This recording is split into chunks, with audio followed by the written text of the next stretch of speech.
All my Yes, life, yeah. I wanted a shower that shoots from the sides. Right. That's right. the life. That's Right.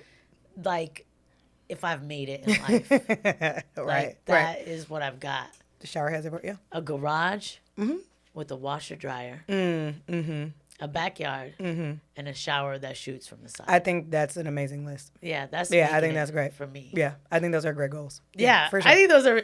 You know what, and that makes me feel really good that you think those are healthy goals, given your background of being a washer and therapist. dryer is great for mental health. It really Yeah, is. no, like I'm not even being funny about that. Yeah. Yeah. No, I'll some stuff I said I'd never go back.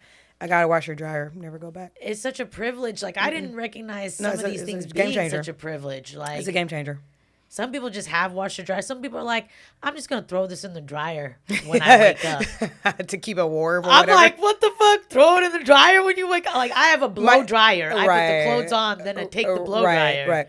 Yeah. No, I use it for if you want something warm in the morning and or you don't feel like trying to iron. Yeah. So I just like wet a washcloth a little bit to get it like the moisture in there, throw it in there, shirt or whatever I want, let it.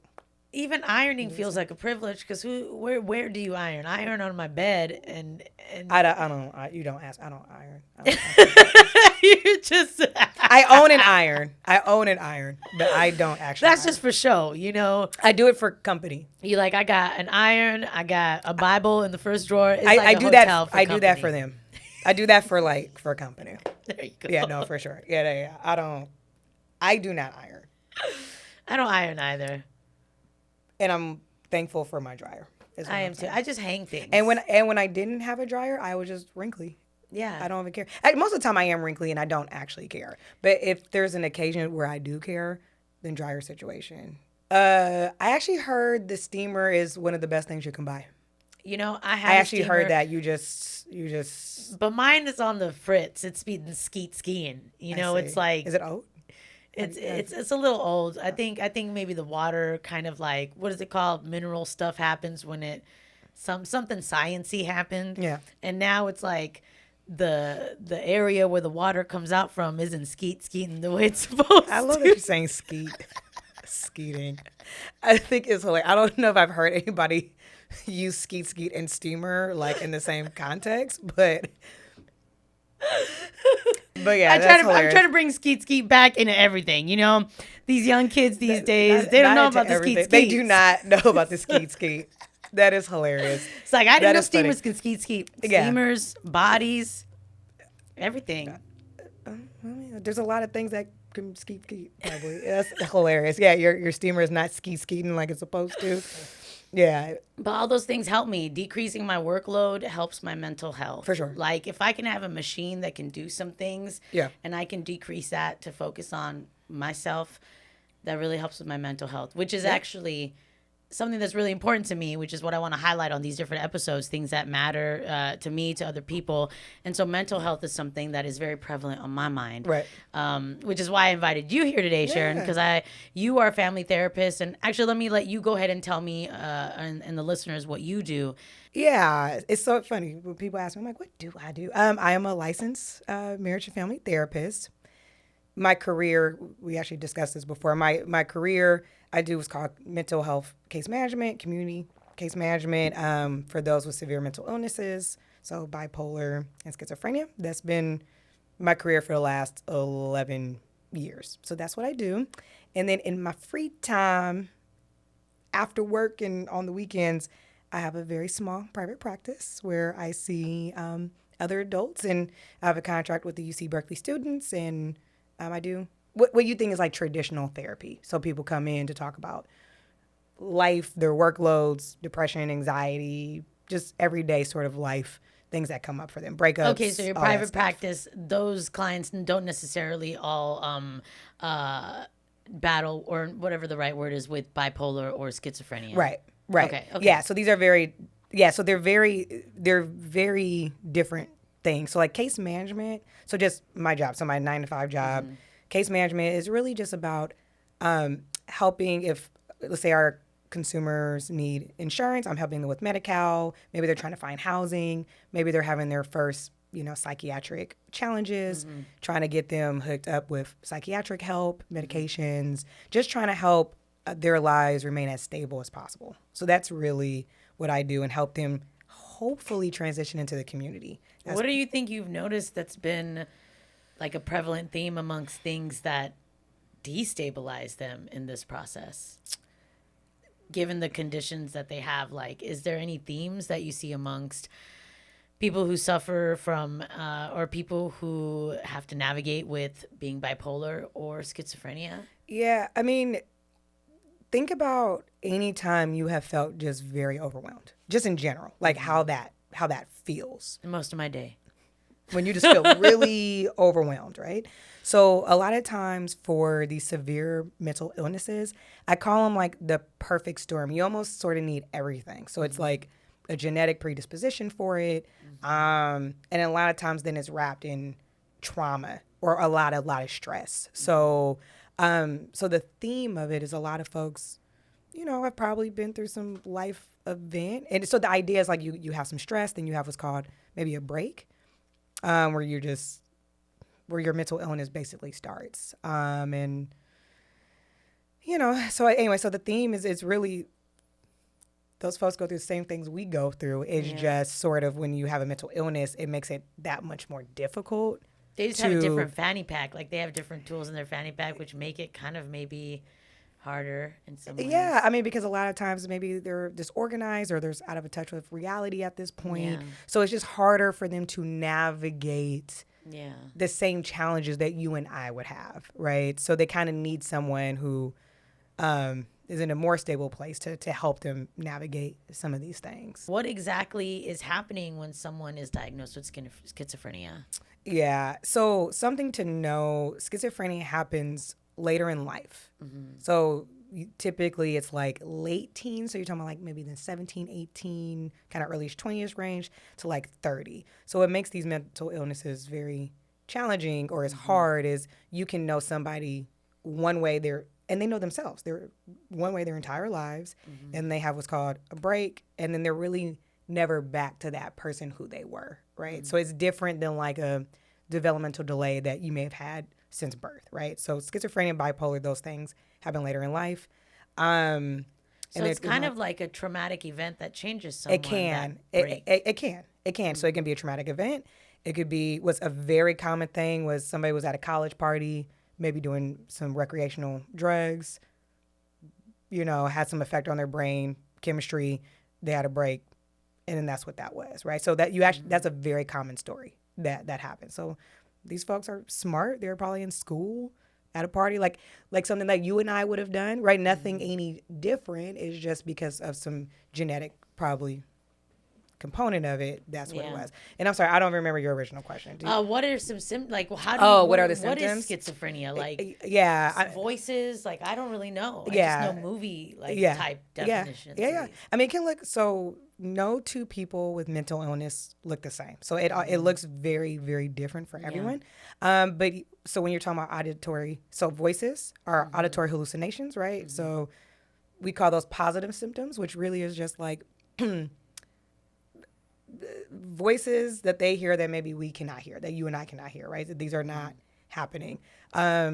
Delusions are a big part of it, right? So that's somebody believing in something that is not supported through evidence, right? This is not sort of something you and I would probably agree with or see it. People can be very disorganized, just mentally just having a hard time maybe following the same information that you and I would be able to maybe follow. Paranoia can be a part of that. Stress is a big part of this too, because imagine if a lot of things don't make sense to you. That is stressful, right? Yeah. So that can be a thing. Sometimes for our bipolar folks, if they go what's called like days on end without sleeping, right? Because that can happen. Sometimes people get very agitated. If you went on days without sleeping after a while. So this sounds like it's a really hard job for you then, because you're on the opposite end of sometimes, like, of course it's hard for them having to navigate life. Right. But then they're feeling the frustrations of having to navigate given feeling overwhelmed, unorganized, forgetful, or hearing voices, or maybe not taking medication. Right. So I guess and of course, like you said, everyone's different. So every day for you is different. Every day. Probably. So what's a random day for you that just comes off the top of your head, having to help, each of these people with their cases. It really just depends. So I don't know what I do last week. I mean, so all these folks are Medi-Cal recipients. So I helped somebody get their free cell phone through the Medi-Cal program, right? I did that because they need to be able to contact people, right? I helped somebody. And I can imagine just like as someone that doesn't have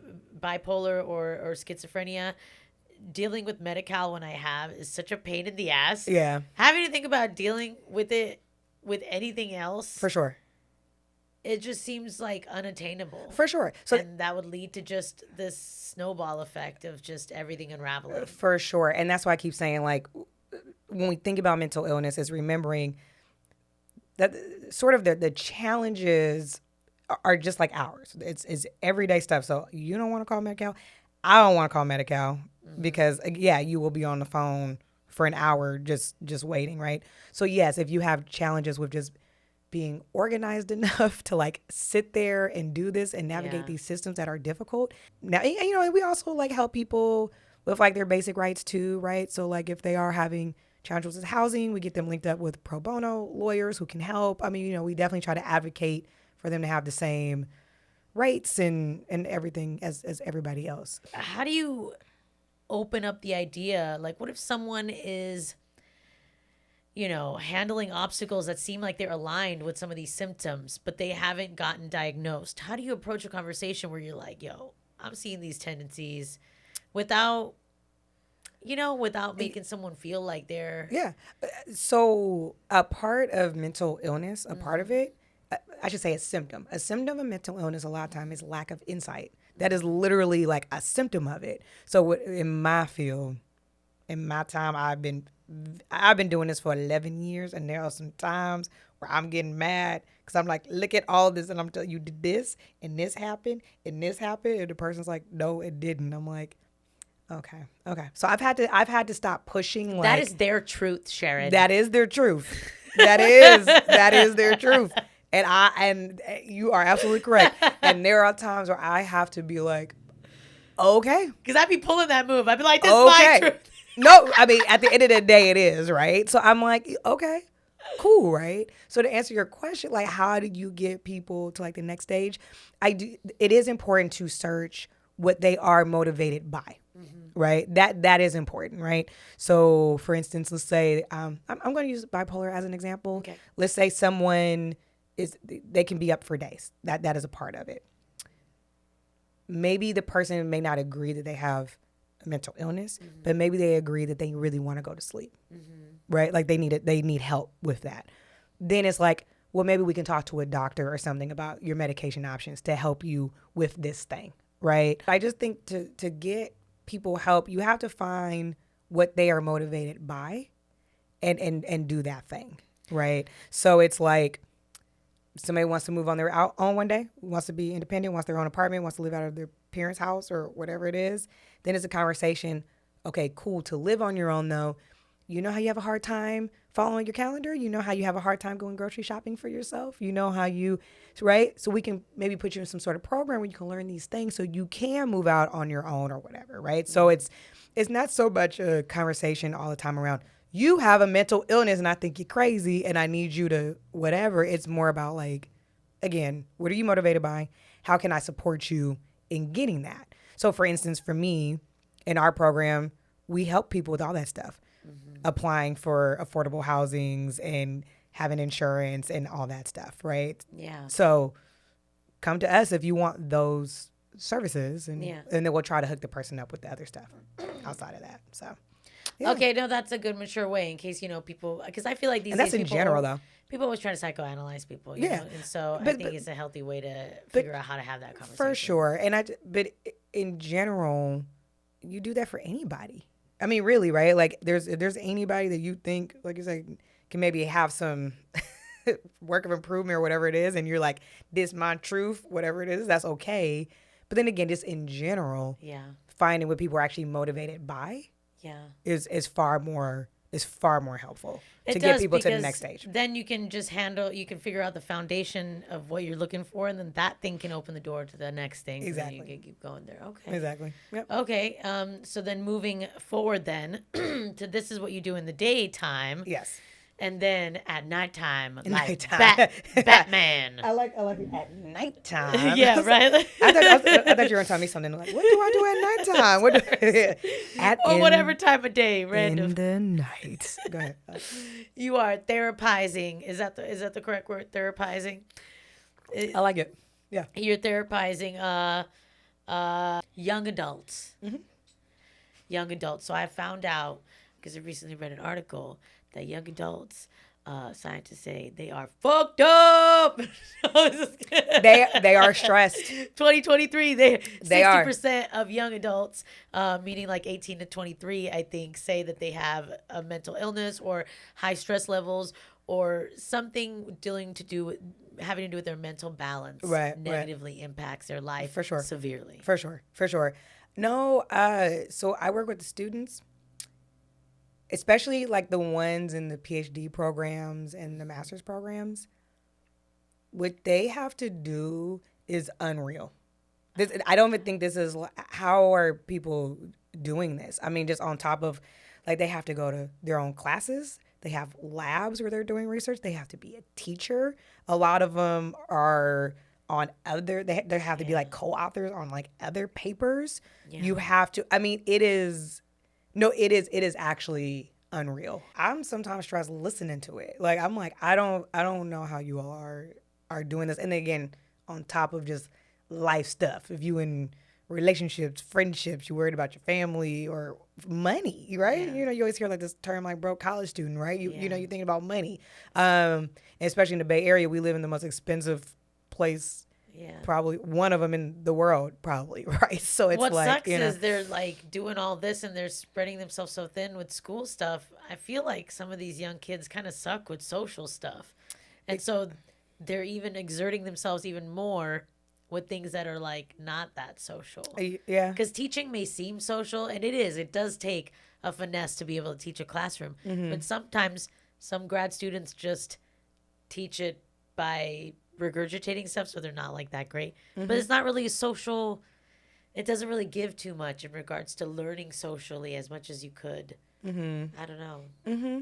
Yeah, I mean, I think that varies, right? I think there's some people who are sort of naturally, sort of interpersonally, like really engaged with other people. I think there's some people who tend to be more shy in that way. I in my experience when working with the students, it's more about how do they find time to engage with other people. They feel very isolated and alone a lot of the time. And what I see more often is, especially if you're at a school like Cal or, you know, something like really high up there in prestige or a well-known school, you know, just a lot of self-doubt, a lot of comparisons. Like, am I like everybody else? Am I doing what everybody else is doing? And there's a lot of stress of feeling like you trying to keep up with everybody else who are overachievers and doing all the things, right? So it's just a very it feels like a very highly competitive environment where which probably feeds into that isolation that you're saying. For sure. And I don't know. So I have a question about the isolation and the competitiveness, but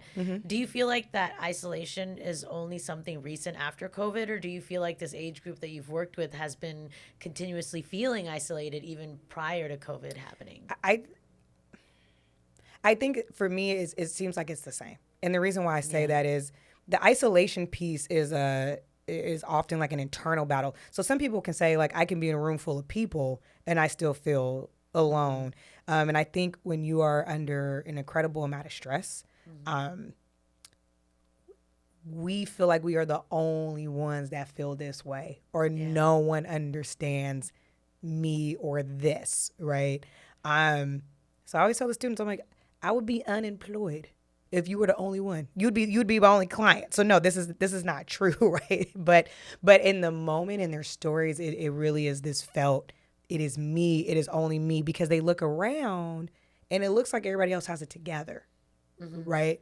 And so then if they internally feel like they don't have it together, that's the part that makes them feel alone, because they have this vision like it's this whole school of all these thousands of people It is me alone by myself who doesn't have it together. Yeah. And it's simply just not true.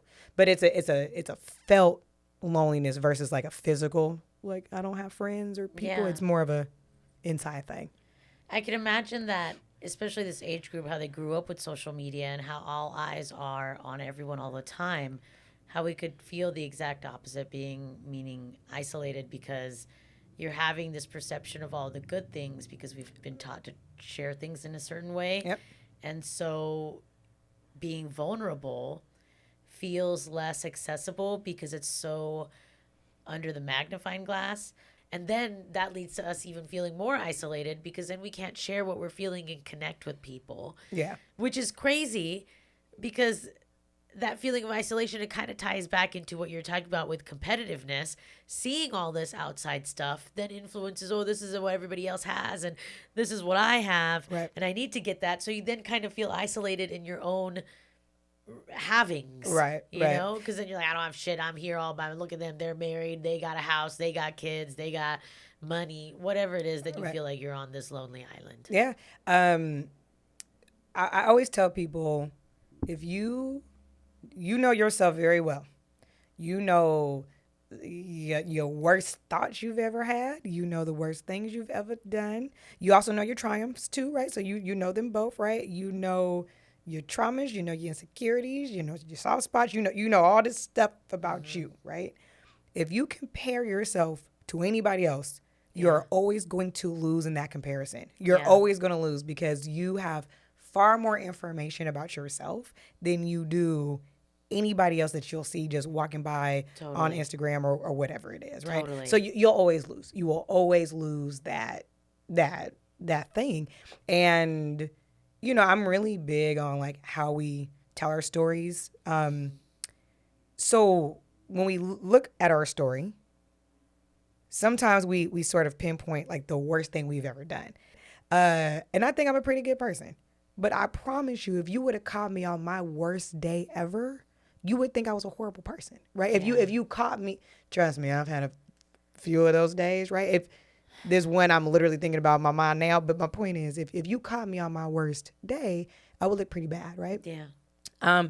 So if you kind of stay on your own snapshots of the worst parts of your life, you're going to feel bad about yourself, right? Yeah. Versus on the internet, you are seeing everybody's highlight reel of their most positive, wonderful moments. So you will always lose that comparison game. There is no winning. It's an unfair thing to do to yourself. Yeah. So you look at everybody else, you feel like I should be doing more, whatever it is, and I feel isolated. I feel alone, like I'm the only one that's bad or how not much good or whatever it is. Parent blaming do you get in your sessions? You can always blame the parents, right? You can always blame the parents. Everything, every single thing. I forgot to cook food. My mom's fault. You know what? She didn't prepare me to. No. You know, so funny. You're making a jokey joke, but like that's not that far off, right? Because sometimes people could just go through a life thing, and they're like, let's say someone goes through something that just causes anxiety.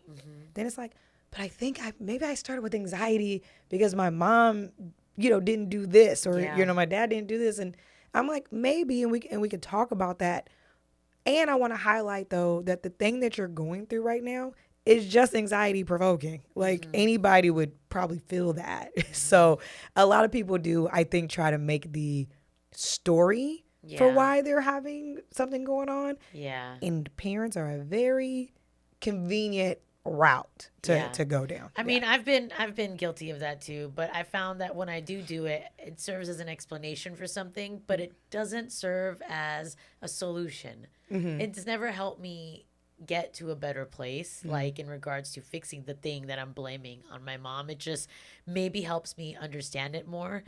Like, oh, I do this fucked up thing because of my mom.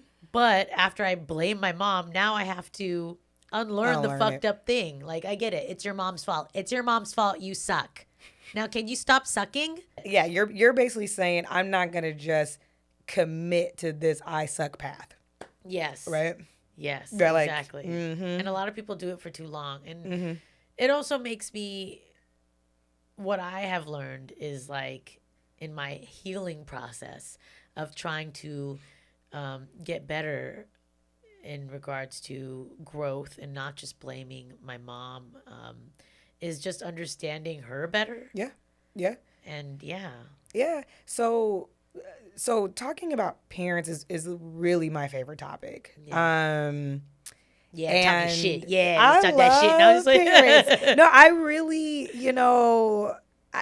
doing therapy, I have my soft spot for parents has really grown. Yeah. I think as we get older, they get kind of cute sometimes, and you're oh, that's sweet. No, they kind of do. I was actually telling a client this recently, talking about her parent. I was like, I promise you that one day these things that annoy you right now about your parent, you are one day going to look back on this and find them very endearing and funny. Yeah. Like, this is not going to irritate you in the way that, like, it does right now. Yeah. Right? Yeah. So I always ask clients.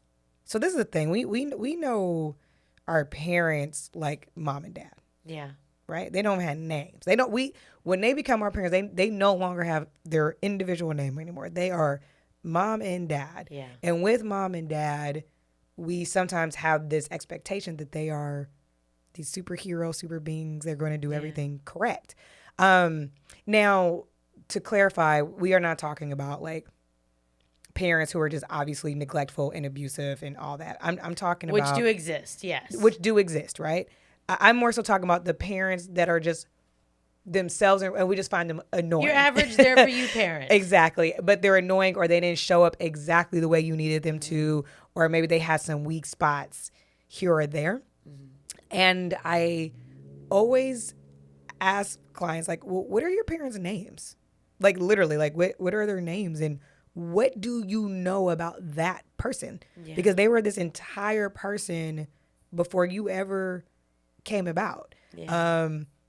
I definitely remember learning when my parents were Kelly and Steven, right? Like, someday they were no longer mom and dad. I'm like, oh, this is Kelly. And she is this whole person that does these things. What's her story? Oh, her parents were this, and this is how she grew up, and this is what it was. Oh, Steven. Oh, I get it now. Your family was this and that, and this is how you grew up, right? And for me, I'll even speak for myself, and probably why I have such a soft spot for this topic. Like I said, it makes me cringe, and it kind of hurts my feelings when I think about it.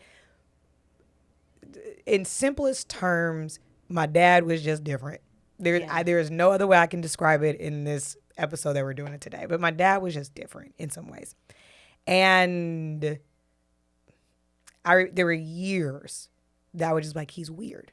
That was just the term I called him all the time. He's weird, right? Everyone I knew that said their dad was weird always had the coolest dad. My dad is awesome, right? And so, but that's why it hurts me, right? That it was like so many years of like, he's weird.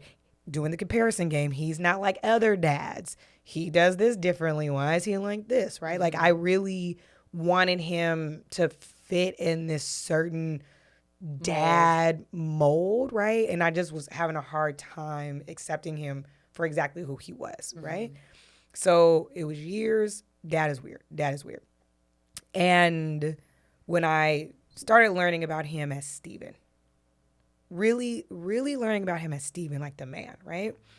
And learning about how he lost his father tragically and how just his whole upbringing. And when I watch our home videos now of the way that I see my dad playing with my brother in this little kiddie pool, and you see this 6-foot man trying to jump in the kiddie pool and play with my brother, right? Yeah. Who my dad had to stretch himself to be that person. It probably was not natural for him in a lot of ways to be vulnerable, right? And then the last thing I'll say about this. So when I started getting out of this, my dad is just weird, and just started asking him more questions. Dad, can you tell me about like when you were growing up, or how do you feel about this? And my dad being vulnerable was not like totally natural for him. And I remember him just taking a deep breath, like, what else you want to know? What else do you... And he really started answering these questions, right? So for me, it was just, and then my dad is truly my best friend, truly, right? Yeah.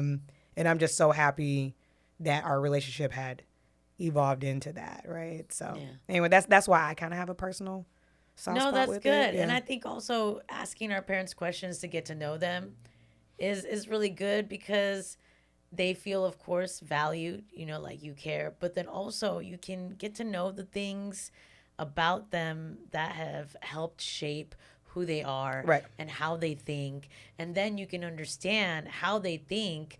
And then you could be like, oh, that's why she's like this with me. And that's really helped me heal in regards to my relationship with my mom, because I have an immigrant mother that raised me as a single mom by herself in this country, which is very different from my life and how I'm growing up today. So just to understand her better is better for our relationship, because I'm like, oh, like, you just weren't equipped in those ways, and you were learning things, like you're saying with your dad and the kiddie pool, or you're learning things for the first time.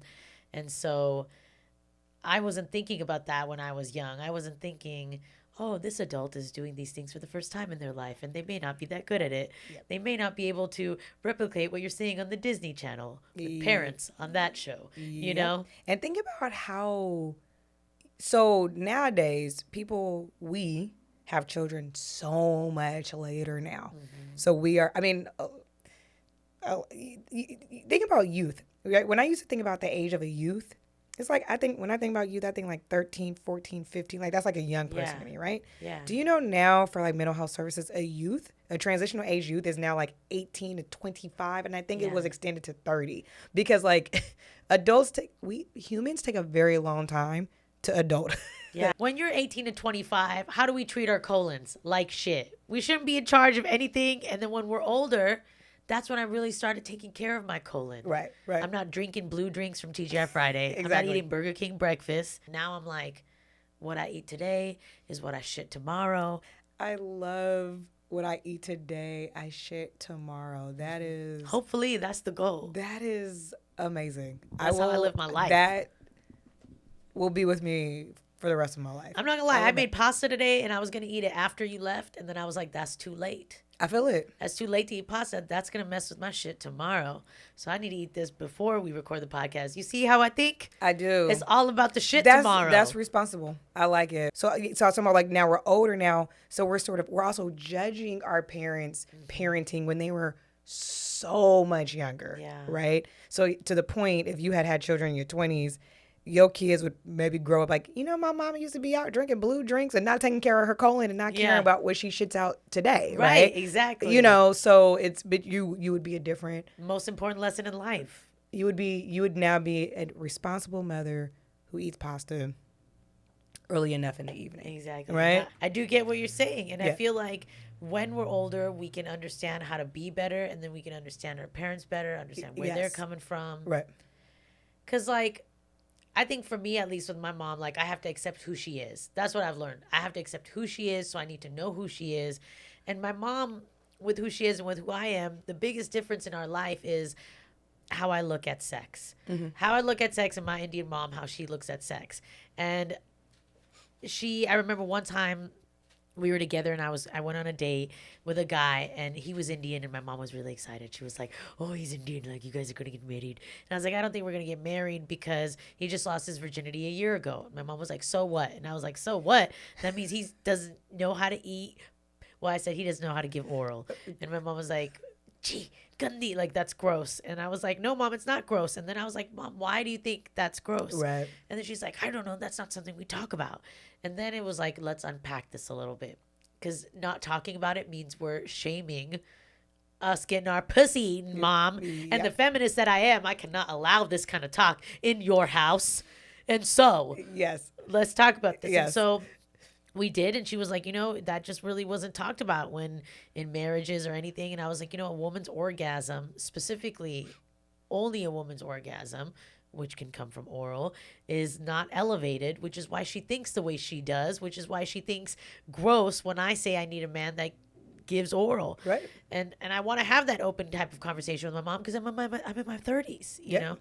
And so we talked about it, and I told her why it's important, and why giving oral is important, and why, like, you know, a man elevating my orgasm is important in our relationship dynamic.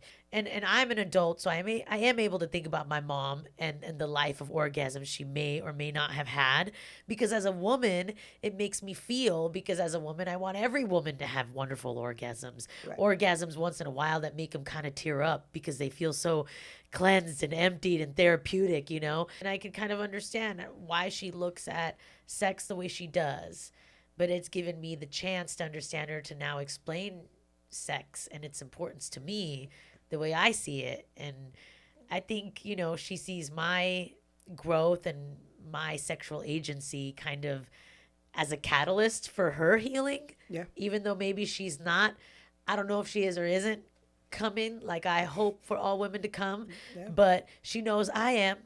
And because of that, I feel like a part of her is healing.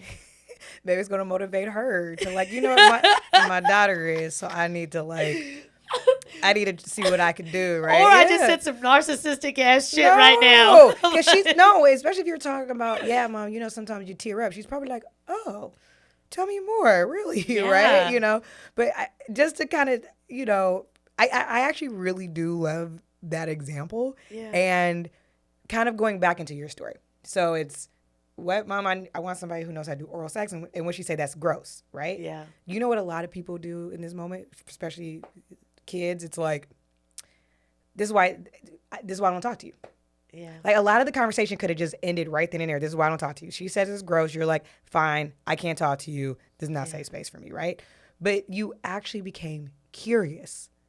Why do you say that?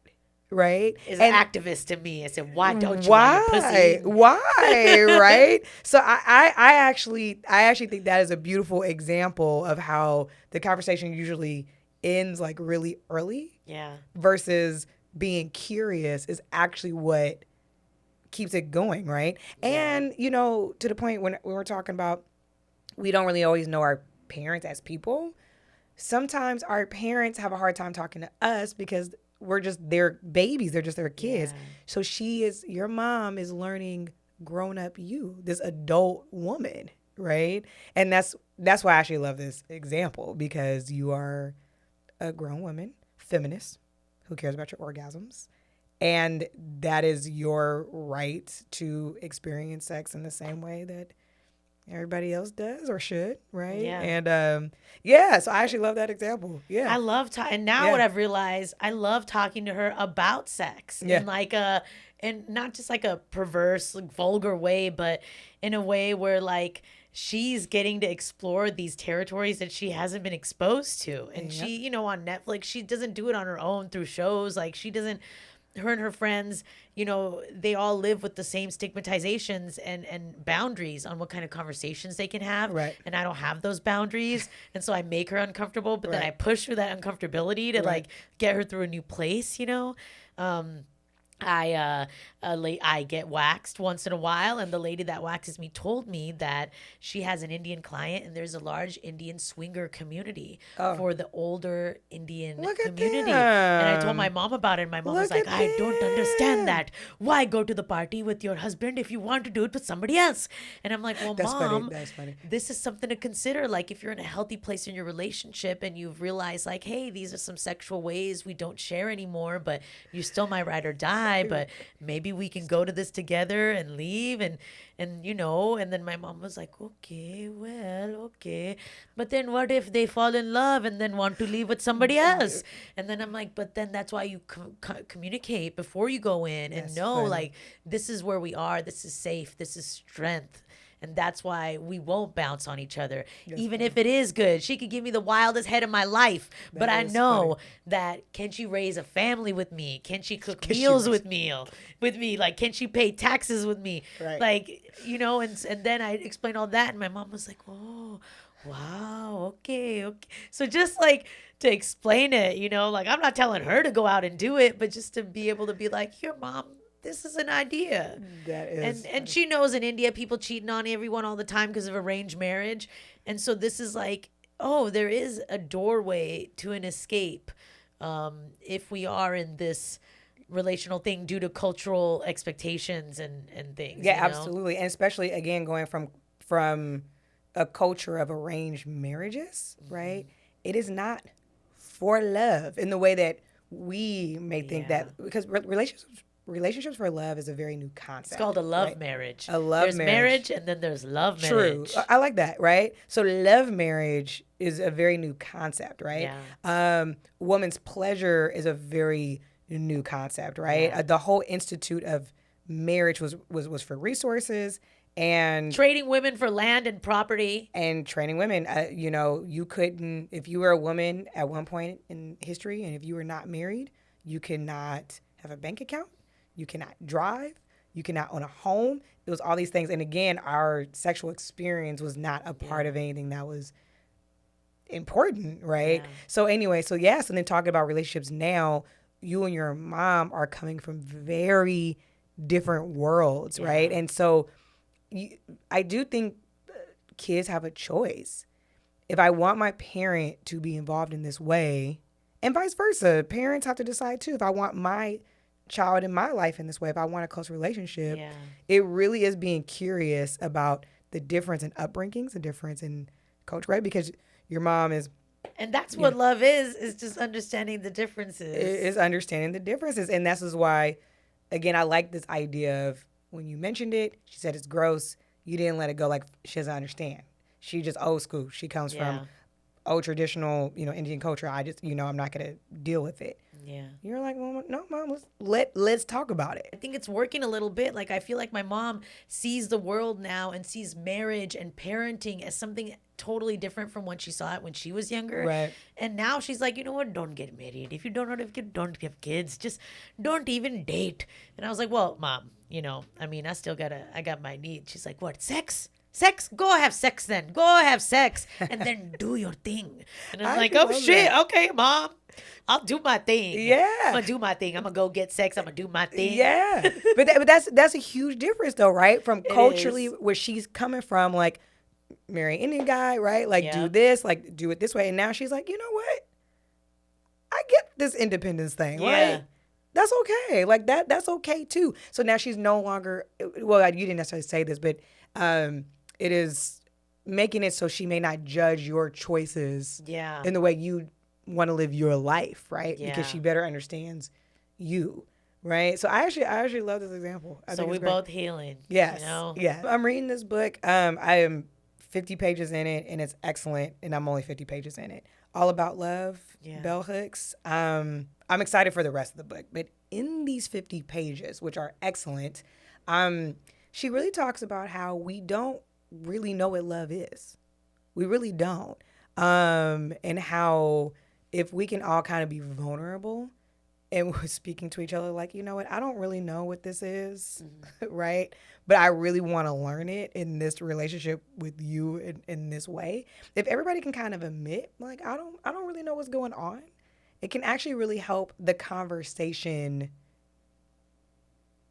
in all of this, that we don't know. None of us really know how any of this stuff, this life stuff works. You know? I think it's so, like, admirable or endearing when someone offers that level of vulnerability. Absolutely. Yeah. So it's and even just tying this back to the parents thing, it's I think if parents can be vulnerable instead of saying, well, I just did what I knew, period. If they could say, I did what I knew and teach me what you feel like I should know, or teach me, like, talk to me about where you felt like that didn't land for you, right? And really thinking about then going forward, what does that mean for us, right? And how do we sort of navigate in this, relationship going forward, right? Yeah. So I think the vulnerability is at least for the and not the but, right? It's the I did this, not but it's and we can move on. And vulnerability visually feels like your fists have come down. Right. Because sometimes if you're having an argument or you're saying, like, I did what I do because that's all I knew. Right. But then it's like, and then it's like you kind of lower those fists down and it feels like you can have, a conversation without the conflict. Then. Yeah. Actually, one last thing, I'll share my dad who struggled with being vulnerable. And again, I was like, I thought a long time he was weird. And he didn't just say, well, I am just who I am. Period. He didn't say that.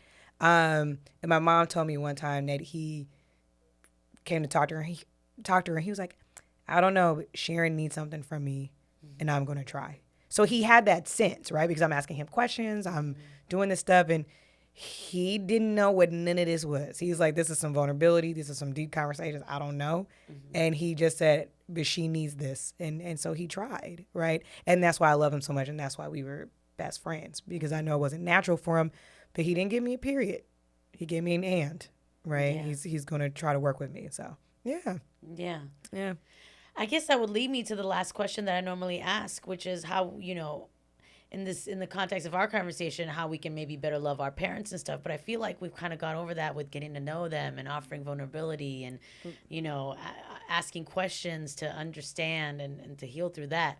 So I guess what I'm going to ask today as a therapist, for you as a therapist, to individualize the question a little more. Because I'm sure being a therapist, just like being a stand-up, people always ask for like a joke. I'm sure being a therapist, maybe people ask for, I don't know, some kind of advice or something right away, which could be probably annoying because, you know, you ain't getting paid. Right. That is correct.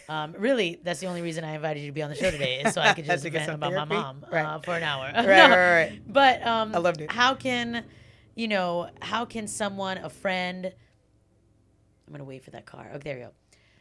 How can someone, a friend, a family member, just an acquaintance, knowing that you're a therapist, how can someone better love you and not overstep the boundaries into asking too much of you when you're not working? When I'm not working, yeah. My friends have actually gotten pretty good, right? I had to be very vocal about it. And really what it comes down to it, after work and I do therapy, I actually have no more brain power, really. I mean, it is actually non-existent, right? I get it. So my friends now will kind of ask me like, is tonight a good night to talk? Do you need to, you know, kind of call me back tomorrow? If it's not like super important, like if somebody's really struggling, like call me, right? Yeah. But if it's just kind of like not as important, people are okay with letting it ride. Like they can tell me a story later or something like that. That has been like super duper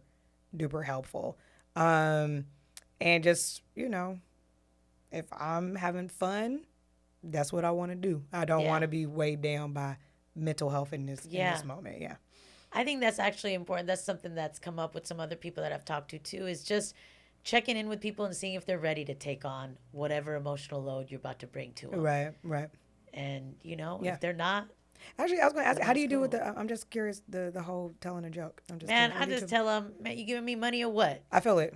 Because usually people ain't giving me no money. Right. Okay. I feel it. That's nobody ever was like, okay, I'll give you money right now. It's like, it's not $1 either. I'm like, yo, I get paid for a show, like, you know, not like it's crazy, but it's not $1. So usually people just cheat. And so I'm like, I'm not going to give you free shit. And they're all like, all right, bye. I have not used that method, but maybe I'll start. You know what? Start. You should have a tier. I haven't used that method. You should have tier. You should be like, well, with parental advice, I charge $10 for the conversation. Funny. Yeah. Relational advice with your lover, and then money advice, you should have different tiers. I feel you. I'm going to start. Yeah. You know, I'm a businesswoman. That's what we do here. Mouthful with Shanti. Okay, we learn it, we figure it out, we make that money. Yes, exactly. I love it. No, That's my new tactic. I like it. Thank you for being here. I love being here. I appreciate you bringing a different type of insight onto the show, something that is very important to me. So thank you for sharing yourself. I think actually I might want to have more things we talk about and have you come on more. We could like unpack, you know, all kinds of stuff. Unfuck shit. I feel like today was like hey everybody, welcome. Yeah, it was our first session. Mental health, you know, and the first session is never like that deep. We didn't even cry. You know what I'm saying? We didn't even cry, Sharon. People don't start crying till like the 5th session. You know what I mean? You don't even know me. I'm about to cry. Next session, we crying. Already. Yeah, no, that takes time. We'll get there. Yeah, we'll get there. Yeah, so that's it for us. Thank you. Thank you for listening, y'all. Follow us. Oh, wait. Do you have social medias? Please drop your social medias. Oh, I'm Bay Therapist. I rep the whole Bay. BAY Therapist. There you go. Yeah, follow Bay Therapist. Follow Mouthful with Shanti. And take care of yourselves and eat well and take care of your colons and sleep well. And say hi to your mom. Hi, Mom.